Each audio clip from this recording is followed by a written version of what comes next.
쌍둥이 형제가 있었습니다. 한 아이는 언제나 밝고 낙천적이었습니다. 반면에 또 다른 한 아이는 항상 비관적입니다.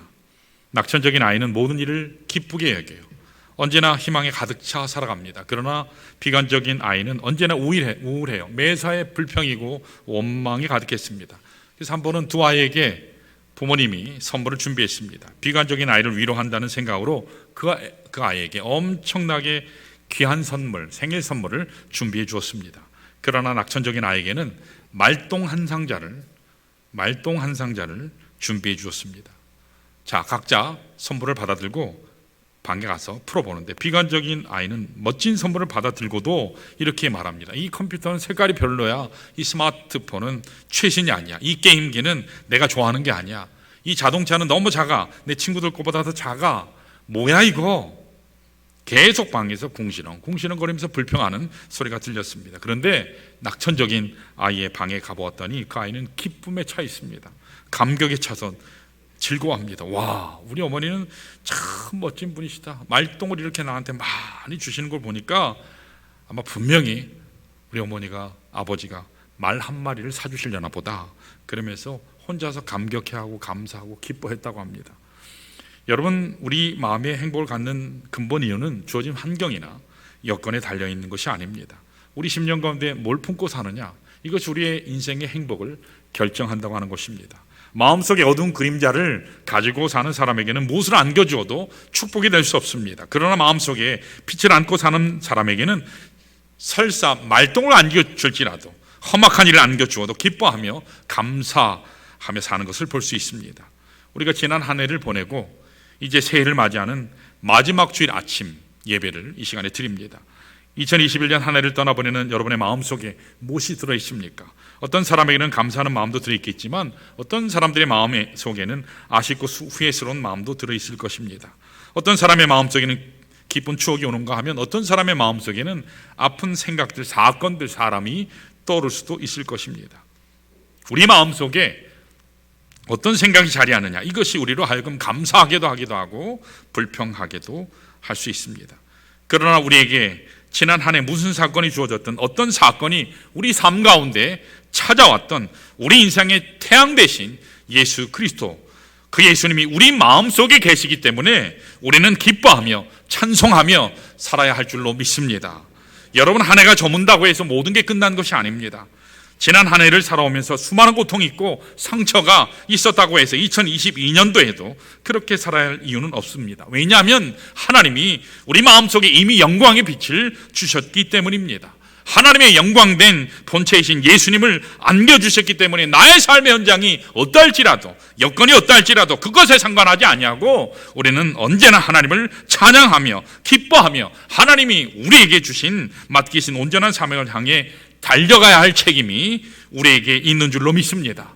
자, 우리가 어떻게 하면 나에게 주어진 상황에 상관하지 아니하고 하나님이 나에게 분부하신 사명을 향해서 앞을 향해 전진해 갈 수 있을까?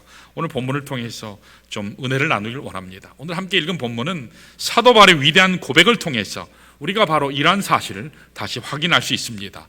자, 다 같이 우리 본문 12절에서 14절을 우리 한번 다시 봅니다. 제가 읽겠습니다. 내가 이미 얻었다함도 아니요 온전히 이뤘다함도 아니라 오직 내가 그리스도 예수께 잡힌 바 된 그것을 잡으려고 달려가노라. 형제들아, 나는 아직 내가 잡은 줄로 여기지 아니하고 오직 한 일, 즉 뒤에 있는 것은 잊어버리고 앞에 있는 것, 그것을 잡으려고 표대를 향하여 그리스도 예수 안에서 하나님이 위에서 부르신 부름의 상을 위하여 달려가노라. 아멘. 여러분, 여기에서 주목할 단어가 하나 있어요. 뭐냐면 달려간다. 달려간다라는 말이에요. 여러분, 사도 바울은 하나님께서 그를 부르셨는데 하나님의 부르심을 받고 무엇인가 추구하며 쫓아가야 될 삶의 내용이 있다. 그것을 지금 오늘 본문에서 고백하고 있습니다. 바울은 현재 주어진 삶에 결코 만족하지 않았을 뿐만 아니라 현재 주어진 삶이 설사 고통스럽다 할지라도 그것 때문에 위축되지 않아요. 나에게 주어진 여건이 어떠 하든지 하나님이 나를 부르셨다면 하나님의 뜻을 향해서 달려가겠다는 삶을 살겠다라고 고백합니다. 현재의 삶에 머무르지 아니하고 계속해서 앞을 향해 전진한 삶을 묘사한 것입니다. 우리가 잘 아는 것처럼 여러분, 사도 바울의 인생 여정, 우리가 경험한 인생보다요 훨씬 고된 삶을 살았습니다. 평탄하지 않았어요. 한때는 높은 차원의 남부럽지 않은 삶도 살긴 했죠. 그러나 또 한편으로는 굉장히 어려운 삶을 사는 과정도 바울이 수없이 통과했습니다. 어떤 사역의 현장에서는 큰 성공을 거두었어요. 그러나 또 어떤 사역의 경우에서는 굉장한 어려움을 겪었습니다. 어떤 사역에서는 선한 영향력을 주고 수많은 교회를 개척하기도 했습니다.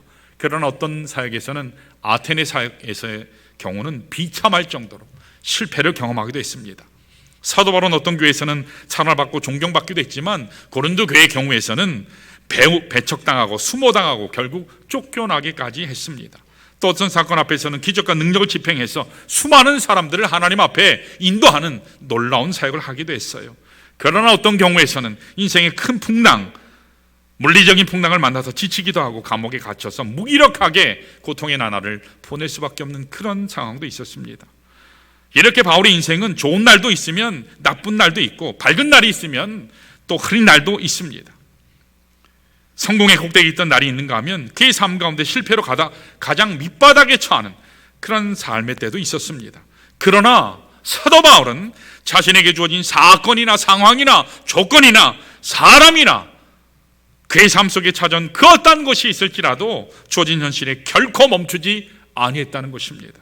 좌절하지 않았다는 것이에요. 왜냐하면 나를 부르신 그 하나님의 목적을 향해서 계속 전진하며 달려갈 수 있었기 때문입니다. 사랑하는 성도 여러분, 계속해서 우리 주님을 향해서 달려가야 할 줄 믿습니다. 멈추지 마시기를 축원합니다. 현실에 멈추면 안 돼요. 부름의 상을 향해서 끝까지 달려가는 우리의 삶이 되기를 원합니다. 이제 한 해가 지나면 또 다른 새해가 다가올 것인데 다시 떠오를 새로운 태양을 바라보며 하나님 안에서 멈추지 아니하고 계속해서 전진하면서 하나님의 뜻을 이루기 위한 삶을 추구해 나가려면 어떻게 해야 될까? 오늘 본문을 통해서 우리가 함께 나누길 원합니다. 자, 중단 없이 계속해서 하나님의 뜻을 이루는 삶을 살려면 첫 번째로 따라합니다. 과거를 잊어버려야 한다. 여러분, 과거를 우리가 이렇게 꽉 붙잡고 사는 한 우리는 저 위로부터 하나님이 준비하신 새 역사, 새 문을 향해 결코 나아갈 수 없습니다. 자, 다 같이 우리 13절을 읽어볼까요? 같이 읽습니다. 시작. 형제들아, 나는 아직 내가 잡은 줄로 여기지 아니하고 오직 한 일, 즉 뒤에 있는 것은 잊어버리고 앞에 있는 것을 잡으려고, 이렇게 말씀했어요. 바울은 자신의 뒤에 놓여 있는 것, 즉 자신의 과거에 있었던 모든 행적, 그것을 다 잊어버리고 하나님께서 자기에게 분부하신 새로운 차원의 사명을 향해서 달려간다, 그렇게 고백하고 있습니다. 여러분, 경주하는 사람이 자꾸 뒤를 돌아보면 어떻게 될까요? 결코 그 경주에서 승리할 수 없을 것입니다. 이제 뒤에 있는 것은 잊어버려야 합니다. 잘한 것이든 그것이 못한 것이든 실패의 상황이든 성공의 상황이든 내가 또 억울해했던 나의 모든 것이 풀리든 또 아름다운 것이었든 흉물스러운 것이었든 그것이 무엇이든 간에 우리 뒤에 있는 것은 지나간 것입니다. 되돌이킬 수 없어요. 그렇기 때문에 이것을 잊어버리고 앞을 향하여 나아갈 수 있을 때에 하나님이 주시는 전혀 새로운 축복을 누리게 될 줄로 믿습니다. 여러분, 과거를 잊어버리셔야 돼요. 아마도 바울이 오늘 이 말씀을 고백한 이유는 그의 인생 가운데 지울래야 지울 수 없는 뼈아픈 숨기고 싶은 과거를 염두에 두고 이런 고백을 하지 않았을까, 그렇게 짐작이 됩니다. 자, 여러분, 디모데전서 1장 13절 한번 볼까요? 그의 인생의 마지막에 쓴 말씀에서 이렇게 고백을 하고 있어요. 같이 읽습니다. 시작. 내가 전에는 비방자요 박해자요 폭행자였으나 도리어 국류를 입은 것은 내가 믿지 아니할 때에 알지 못하고 행하였습니다. 여러분, 여기 다시 말해서 내가 예수 알기 전에는 내가 얼마나 비참하고 얼마나 악하고 얼마나 무고한 사람들의 피를 흘리게 한 비방자였나, 살인자였나, 박해자였나, 나는 그러한 삶을 살아왔다. 분명히 나의 과거를 돌이켜보면 가슴이 무너지고 아프고 답답하고 수많은 죄책감 가운데 내가 짓눌려 살 수밖에 없지만 그러나 나는 하나님의 은혜로 새롭게 된 자다. 나는 하나님의 은혜로 죄산 받은 자다. 나는 하나님의 은혜로 새 축복의 길에 들어선 자가 되었다. 그러므로 이제는 더 이상 내가 과거에 얽매이지 아니하고 하나님께서 내게 펼치신 새 꿈을 향해서, 새 역사를 향해서, 새 비전을 향해서 내가 나아가리라, 그렇게 고백한 것입니다. 사랑하는 여러분, 오늘 여러분과 제 삶도 가만히 되돌이켜 보면 분명히 과거의 실패들이 있습니다. 남에게 말하고 싶지 않은, 철저하게 숨기고 싶은, 과거에 잘못되었던 수많은 자취들과 흔적들이 존재할 것입니다. 그러나 만약 여러분과 제가 과거의 죄책감에만 붙들리고 거기에 눌려서 과거의 상처나 과거의 아픔에 사로잡혀 있다면 하나님께서 나에게 새롭게 부어주시기를 원하시는 은혜의 창을 닫아버리게 되는 우리를 범하게 된다는 것입니다. 그래서 예수님께서는요, 누가복음 9장 62절에 뭐라고 말씀하셨는지 아세요? 이렇게 권면하셨어요. 우리 같이 한번 읽어볼까요? 시작. 예수께서 이르시되 손에 쟁기를 잡고 뒤를 돌아보는 자는 하나님의 나라에 합당하지 아니하니라 하시니라. 아멘. 여러분이 이제 하나님께 부름받았으면 하나님 나라라고 하는 새로운 과제를 향해 달려가야 하는데, 지금도 과거의 옛 생활, 옛 즐거움, 옛 가치관에 젖어서 자꾸 뒤를 돌아보면 어떻게 하나님 나라 일을 할 수 있겠습니까? 과거의 것을 끊어버리라고 지금 사도 바울은 권면하고 있습니다. 계속해서 여러분 이사야서 43장 18절 19절에서 보면 또 유사한 말씀을 우리가 발견할 수 있어요. 우리 한번 천천히 한번 읽어볼까요? 시작. 너희는 이전 일을 기억하지 말며 옛날 일을 생각하지 말라. 보라 내가 19절이요. 보라 내가 새 일을 행하리니 이제 나타낼 것이라. 너희가 그것을 알지 못하겠느냐? 반드시 내가 광야의 길을 사막의 강을 내리니. 그렇게 말씀하셨습니다. 여러분 이사야서 43장의 말씀은요, 이스라엘 백성에게 있어서 바벨론 포로 사건이라고 하는 치욕적인 그 포로 시절, 그것을 염두에 두고 지금 이사야를 통해서 하나님께서 이스라엘에게 말씀하고 계시는 거예요. 여러분 바벨론 포로 사건이라고 하는 것은 이스라엘 민족에 있어서는요, 치욕적인 사건이에요. 상처의 순간이었습니다. 수치의 세월이었어요. 멸시의 역사였습니다. 이스라엘 백성의 마음속에는요, 결코 지을 수 없는 쓰라린 과거였습니다. 예루살렘 성전이 회파됐어요. 하나님의 백성인데 이방 민족에게 유린당했어요. 죽임당했어요. 심지어는 끌려가기까지 했습니다. 포로로 살 수밖에 없었어요. 노예로 살 수밖에 없는 그러한 세월을 보냈습니다. 결코 잊을 수 없었습니다. 그런데 하나님께서 이사야를 통해서 무엇을 말씀하십니까? 비록 너희들이 겪었던 과거의 역사가 어둠의 역사야, 아픔의 역사라 할지라도 거기에서 멈추지 마. 이제 내가 새 일을 행할 것이다. 광야의 길을 뚫을 것이고 막혔던 축복의 강물에 물꼬를 터서 너에게 다시 축복의 생수를 내가 부어줄 것이다. 그러므로 이전 것은 잊어버려. 과거의 열매이면 안 돼. 나 여호와의 새 뜻을 향해서 다시 일어나라. 다시 뛰어가라. 주님께서 말씀하신 것입니다. 혹시 여러분 가운데 아직도 청산되지 아니한 과거의 상처, 아직도 내 마음을 붙들고 있는 과거의 아픔, 분노가 남아있다면, 섭섭함이 남아있다면, 억울함이 남아있다면, 여러분 이 해가 지나가기 전에 주님 앞에서 청산하시길 축원합니다. 십자가 은혜로 맑게 주님 은혜 가운데 잊으시는 축복 누리시기를 축원합니다. 인디안들에게는요, 굉장히 재미있는 풍습이 있대요. 인디안들은요, 화가 나거나 억울한 일을 당하거나 분노하는 일이 생기면 집에서 멀찍이 떨어져 있는 한적한 곳에 가서 구덩이를 열심히 판대요. 열심히 땅을 판대요. 깊이 파요. 그리고 거기 엎드려서는 있는 힘을 다해서 소리를 막 질러요. 이 아무개 이 누구 막 욕을 하면서, 욕할 사람이 있으면 이름 대면서 막 욕을 해요. 그리고 울 일이 있으면 거기서 막 펑펑 울어요. 통곡을 하면서 웁니다. 그리고는 다시 그 구덩이를 흙으로 다 덮어요. 그리고 마을로 돌아오면 더 이상 마음속에 쓴뿌리나 분노나 좌절이나 고통 없이 밝은 모습으로 살아간다고 합니다. 이것이 인디안 나름대로의 지혜가 아닐까 생각이 돼요. 우리도 땅 파러 어디 한번 갈까요? 산으로 삽 하나 들고 하나씩 들고. 여러분 우리 마음에도 이와 같은 장소가 필요합니다. 이와 같은 장소가 필요해요. 정말 미운 사람이 있으면 거기 가서 실컷 욕하고, 마음속에 나에게 상처 준 사람이 있으면 실컷 거기 가서 그 사람 욕하고 상처를 다 털어놓고, 누구에게도 말할 수 없는 내 인생의 아픔, 고통, 그것이 있으면 마음껏 외치고 울 수 있는 곳이 있으면 참 좋겠습니다. 그런데 하나님은 여러분과 저에게 이미 주셨어요. 그게 바로 십자가입니다. 그게 바로 예수 그리스도의 십자가예요. 우리 모두의 고통을 담고 있는 곳입니다. 나의 모든 질고, 나의 모든 과거의 아픔, 심지어는 내가 돌이키고자 해도 결코 돌이킬 수 없는 엄청난 죄악, 실수, 실패, 아픔까지도 예수 그리스도의 십자가는 다 담당해 주신 줄로 믿습니다. 그 앞에 나가세요. 거기에서 우세요. 거기에서 통곡하세요. 그러면 여러분 다시 일어설 수 있습니다. 과거의 상처, 과거의 아픔, 실패, 거기에서 더 이상 붙잡히지 마시고 나를 위해 준비하신 새 그 은혜를 향하여서 새 출발하시는 귀한 결단의 시간 되시기를 축원합니다. 그러므로 오늘 여러분 마음에 어떠한 죄악이나 마음의 고통이 남아있을지라도 두려워하지 마시고 십자가 은혜 앞으로 나아가세요. 나가셔서 보혈의 능력 가운데 다 묻어버리시기를 축원합니다. 그래서 하나님이 주시는 새로운 능력 받으셔야 돼요. 새 은사 받으시기를 주님의 이름으로 축원합니다. 자, 이렇게 과거를 잊어버려야 돼요. 자, 두 번째로 따라할까요? 정직한 현실 점검이 있어야 한다.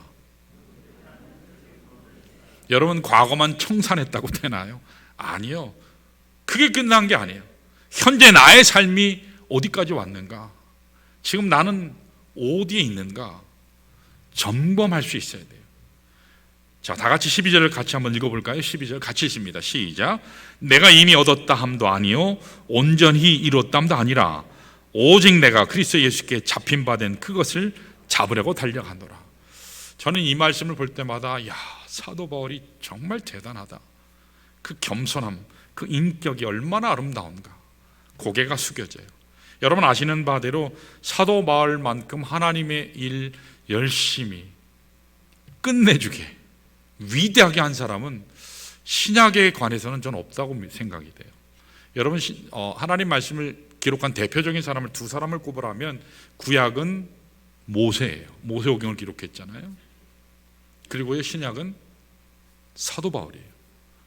여러분 사도 바울 그러니까 수많은 사역자들이 있고 수많은 교회들이 있고 수많은 지도자들이 있었지만 사도 바울만큼 갖출 것 다 갖춘 사람은 없어요. 하나님 앞에 전심을 쏟아서 헌신했었던 사역자는 거의 드물다고 생각이 돼요. 바울은 학문적인 면에서도 최고였어요. 당대 가말리엘 문파에 들어가서 공부했죠. 수석을 했어요. 율법에 정통한 사람이에요. 헬라 철학에 관통한 사람이에요. 사도적인 능력, 지적인 능력을 따지면 따라갈 사람이 없습니다. 뿐만 아니라 사도 바울은 예수님 이후에 그가 얼마나 많은 사역의 열매를 맺은 줄 아세요? 아시아 지역에 수많은 교회를 개척했고 유럽 선교의 문을 열었어요. 아시아의 중심 센터인 에베소 교회를 세운 후에 수많은 제자들을 양육해서 파송했습니다. 나중에는 로마와 스페인까지 가서 복음을 전했어요. 너무나 큰 업적과 영광스러운 열매를 맺었던 사람이 바로 사도 바울입니다. 뿐만 아니라 우리가 갖고 있는 신약 성경 절반을 기록한 사람이 사도 바울이에요. 초대교회 2000년 역사, 초대교회부터 지금까지 시작된 2000년 기독교 역사, 교회 역사에 있어서 사도 바울만큼 하나님 앞에 엄청나게 귀한 사역을 한 사람, 엄청난 열매를 맺은 주인공은요 없다고 생각이 돼요. 자, 그런데 오늘 본문에서 사도 바울이 뭐라 하는지 아세요? 엄청난 눈부신 업적, 인간 역사, 교회 역사에 있어서 가장 많은 사역을 이룬 그가 지금 오늘 뭐라고 고백하는지 아세요? 난 아직도 이루지 못했다. 그렇게 고백해요. 나는 아직도 이룰 것으로 생각하지 않습니다. 나는 아직 완성된 존재가 아니에요. 아직도 하나님께서 나를 부르신, 나를 통해서 기대하시는 그 수준에 비교하면 나는 아직 도달하지 못했습니다. 이렇게 고백하고 있어요. 바울의 엄청난 겸손의 자세입니다. 저는 단언컨대 이것이 하나님께서 이 사도 바울을 이렇게 위대하게 쓰신 이유가 아닌가 그렇게 생각이 돼요. 오늘 저와 여러분은 어떻습니까? 우리는요 조금만 뭐 좀 이루면 그 작은 업적 내세우고 광고하고 막 떠들고 다녀요. 내가 했다고. 말씀들은 그렇게 해요. 저 한 거 아무것도 없어요. 하나님 은혜로 했죠. 그런데요 정말 그런가? 그렇지 않은 모습을 참 많이 봐요. 저를 포함해서 우리 모두가 그렇게들 잘 하지요. 처음에는 하나님의 은혜였다고 말들은 해요. 가만히 들어보면 근데 결국 자기 자랑하고 있어요. 물론 자신이 한 것을 자랑하고 싶고 과시하고 싶은 본성이 우리에게 다 있어요. 없는 거 아니에요. 그래서 인정해 드려야 돼요. 또 여러분도 인정받으셔야 돼요. 그러나 최소한 하나님 앞에는 자랑거리가 없어야 할 줄로 믿습니다. 하나님이 다 하셨어요. 하나님이 은혜로 한 것이지 내가 한 게 아니거든요. 저는 중학교, 고등학교를 숭실 중학교, 고등학교 다녔어요. 저희가 다닐 때는 전국에서 수석도 나오고 그야말로 명문이라고 그랬어요. 지금은 그냥 뭐 완전히 바닥을 헤매더라고요.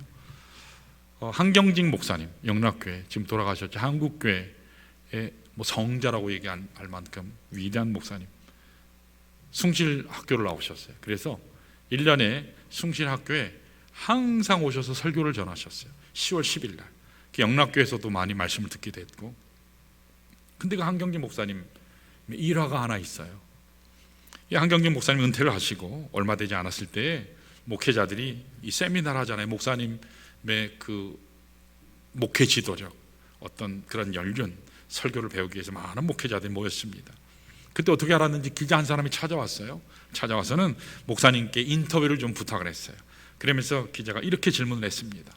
한경직 목사님, 목회 성공의 비결이 무엇인지 우리들에게 한마디만 얘기해 주세요. 목회 성공의 비결을 한마디만 얘기해 주세요.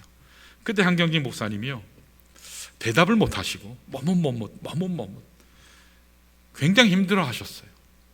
그러고는 한참 있다가 입을 열어서 이렇게 말씀하셨어요. 글쎄요, 제가 과연 목회 성공했는지 확신도 분명하지 않을 뿐만 아니라 더구나 성공이라고 하는 것이 주님 앞에 가봐야 아는 것인데, 그것도 주님만이 판단할 수 있는 것인데 그걸 지금 나한테 물어보니 내가 너무 당황해서 대답을 못했습니다. 얼마나 겸손한 고백입니까? 제가 알기로는 그 인터뷰할 그 당시에 한국교회에서 가장 크게 목회하시는 분이 한경직 목사님이었어요. 세계 10대 교회에 뽑히는 교회가 영락교회였거든요. 한국의 가장 대표적인 교회를 목회하신 분이에요. 한국의 모든 사람들이 교파를 초월해서 종파를 초월해서 모든 사람들이 존경하는 분이 바로 한경직 목사님인데, 성공에 대한 평가는 하나님만이 하시는 것인데 그분 앞에 가봐야 할 것인데 그건 내게 물으니 내가 대답할 말이 없다고. 이 한마디 말씀에 모두가요 조용해지면서 다 고개를 숙였다고 합니다. 사랑하는 성도 여러분, 오늘 여러분과 제가 한 해를 마무리하면서 정말 이와 같은 자세를 배워야 할 줄 믿습니다. 우리는 조금 뭐 한 것 가지고 자랑합니다. 나름의 전리품을 가지고 나를 세우기를 원해요. 그런데 사도 바울은 그처럼 많은 열매를 맺었음에도 불구하고, 그처럼 많은 사역을 이루었음에도 불구하고 나는 여전히 아직 이루지 못했다, 그렇게 고백하고 있습니다. 아직도 잡은 줄로 여기지 아니한다. 나는 아직도 다 성취하지 못했다. 나는 아직도 가야 할 길이 먼 사람이다. 그렇게 고백하고 있습니다. 여러분, 주님 부르시는 그날까지 달려가시기를 축원합니다. 마지막 세 번째입니다. 따라할까요? 새로운 목표를 설정해야 한다. 다시 말하면 미래 방향을 어떻게 해나갈 것인가, 미래에 대한 삶의 지표, 새로운 목표를 어떻게 설정할 것인가, 이겁니다. 자, 제가 과거, 현재, 과거는 어떻게 된다고요? 버리셔야 돼요. 현재는 어떻게 해야 돼요? 점검하셔야 돼요. 미래는 어떻게 해야 돼요? 설정하셔야 돼요. 우리 14절 한번 같이 읽어볼까요? 14절, 자, 읽습니다. 시작. 표대를 향하여 그리스도 예수 안에서 하나님이 위에서 부르신 부름의 상을 위하여 달려가노라. 아멘. 여기 표대라고 하는 것은요, 우리가 흔히 말하는 고울이에요. 여러분, 목표가 분명할 때 인생을 제대로 살 수 있어요. 여러분, 아마도 사도 바울이 예수 믿기 전에는 세상적인 성공을 위한 표대가 있었다고 제가 생각이 돼요. 그 표대는요, 출세를 위한 거였어요. 권력을 위한 거였어요. 물질을 위한 거였어요. 남에게 인정받고자 하는 거였어요. 세상에 충만한 영광을 누리는 것이었어요. 아마 오늘 우리들 가운데도 그런 분들이 많을 거라고 생각돼요. 우리가 왜 열심히 공부하죠? 왜 열심히 공부하죠? 왜 열심히 일하죠? 성공하기 위해서 일하시지 않아요? 성공하기 위해서 공부하는 거 아닙니까? 세상에서 출세하고 잘 먹고 잘 살기 위해서입니다. 이것이 인생의 목표일 때가 많아요. 자, 그런데 오늘 사도 바울은 여기에서 멈추면 안 된다라고 얘기하는 거예요. 잘 먹고 잘 살기 위해서 열심히 공부하고 열심히 일하고 열심히 준비하는 거 죄라고 절대 얘기하지 않아요. 열심히 준비하셔야 돼요. 열심히 공부하셔야 돼요. 열심히 일하셔야 돼요. 그런데 사도 바울이 여기서 얘기하는 것은 표대를 정하되 단순한 표대, 세상 사람들이 추구하는 종류의 그런 표대가 아니라 하나님의 부르심을 따라서 하나님께서 언젠간 나에게 주실 영원한 상급을 향한 하나님 나라를 위한 목표 설정, 그것이 있어야 된다, 그 말씀을 하고 있는 겁니다. 그것이 열매가 있고 가치가 있다. 그러한 목표가 여러분들에게 있으시기를 축원합니다. 여러분 열심히 돈 벌어야 되실 분들은 많이 버시기를 축원합니다. 부자 되시기를 축원합니다. 그래서 하나님 사역을 위해서 많이 드리시기를 축원합니다. 뭐 있어야 드리죠. 우리가 하나님 일을 하려면 있어야 뭘 하죠. 구제를 할래도 있어야 하죠. 선교를 할래도 있어야 하죠. 우리 신학교 선교를 할래도 있어야 뭘 하죠. 여러분 돈 열심히 버시는 사업하시는 분들, 내년 한 해는 하나님의 은혜가 홍수같이 폭포수같이 임하셔서 강성하시기를 축원합니다. 그래서 많이 드리실 수 있기를 원해요. 직장에서는요 탁월하게 인정받으시기를 원합니다. 최고로 올라가셔야 돼요. 밑바닥에서 헤매는 세상 사람들과 비슷한 그런 삶 살지 마시길 바랍니다. 죽게 하듯 함으로 최선을 다해서 하나님 영광 가운데 하나님 백으로 여러분 탁월하시기를 바라요. 그런데 여러분 돈 자체가 목표가 되면 안 돼요. 돈 자체가 목표가 되면 비참해져요. 여러분 일 자체가 목표가 되면 안 됩니다. 직장에서 출세하는 것이 목표가 돼서는 안 됩니다. 하나님이 우리의 목표가 되어야 할 줄 믿습니다. 하나님의 뜻을 이루는 것이 목표가 되어야 할 줄 믿습니다. 하나님의 나라를 성취하는 것이 우리 인생의 가장 큰 목표가 되시기를 축원합니다. 그것이 우리 인생의 방향이 될 때, 그것이 바른 방향이 될 때 어떤 역경이 와도요, 어떤 시련이 와도요, 고난이 와도 웃을 수 있어요. 일어설 수 있습니다. 다시 뛸 수 있어요. 제자리에서 멈추지 아니하고 하나님 향해서 달려갈 수 있습니다. 놀랍게 회복되는 역사를 경험할 줄로 믿습니다. 여러분 삼중고의 고통을 겪었다고 하는 사람 아시죠? 헬렌 켈러. 헬렌 켈러가 그의 말년에, 인생 말년에 이런 아름다운 고백을 했습니다. 잘 한번 들어보세요. 이게 다 우리들 얘기예요. 사람들은 행복의 한쪽 문이 닫히면 다른 쪽 문이 열리는 것을 모른다. 많은 사람들이 닫혀진 문만 바라보느라고 정작 하나님이 우리를 위해 열어놓으신 새로운 축복의 문을 보지 못하기 때문이다. 여러분 우리는요 이게 아니면 안 된다라고 생각할 때가 참 많아요. 이것만이 축복의 길이고 이것만이 참 행복의 길이라고 생각하는데, 그런데 하나님은 그렇지 않아요. 그것이 아니고 다른 더 좋은, 더 놀라운, 하나님이 우리에게 가장 알맞은, 우리에게 가장 복된 것으로 여러분 이미 준비하신 것을 믿으시길 축원합니다. 여러분 그 눈을 가지시기를 축원합니다. 발견의 축복을 누리시기를 축원해요. 보여야지 뭘 축복을 받죠.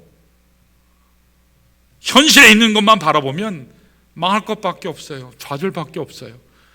우리 모두가 능력이 돼봐야 뭐 얼마나 되겠습니까? 옛날에는 이병철 씨를 돈병철이라고 그랬잖아요. 뭐 그런 분처럼 우리가 뭐 돈이 많기를 해요. 뭐 우리가 뭐 하버드를 나왔어요. 우리가 뭐 돈 많은 사람이긴 해요. 아니요, 우리의 백은 하나님 한 분인 줄로 믿습니다. 여러분 하나님 한 분 믿고 우리가 나가는 거예요. 여러분 제가 새벽 기도에도 금요 기도에도 가끔 말씀드리지만 목사가 무슨 힘으로 목회할까요? 하나님 백으로 합니다. 하나님 백으로 해요. 하나님은 항상 제 편 드시더라고요. 곤란하셔도 아멘 안 하시네요. 여러분 언제나 하나님의 편에 선 자 하나님께서 책임지실 줄 믿습니다. 딴 편에 있으면 아무리 가져도 결국 망해요. 그러나 하나님께 있으면 하나님이 모든 축복의 근원이에요. 물질도 거기 있고 건강도 거기 있고 잘 되는 것도 거기 있고 명예도 거기 있고요. 다 거기 있어요. 여러분 하나님만 꽉 붙잡으시길 축원합니다. 부름의 상을 향해서 주님 향해서 끝까지 나아가는 새해 맞으셔서 우리 모두가 우리 일터에서 가정에서 또 우리의 삶의 터전에서 우리가 섬기는 이 좋은 공동체를 통해서 놀랍게 새해에 주님의 쓰임받는 우리 모두 되시기를 축원합니다. 우리 시간에 모두 일어나셔서 우리 말씀 붙잡고 함께 기도하는 시간 갖겠습니다.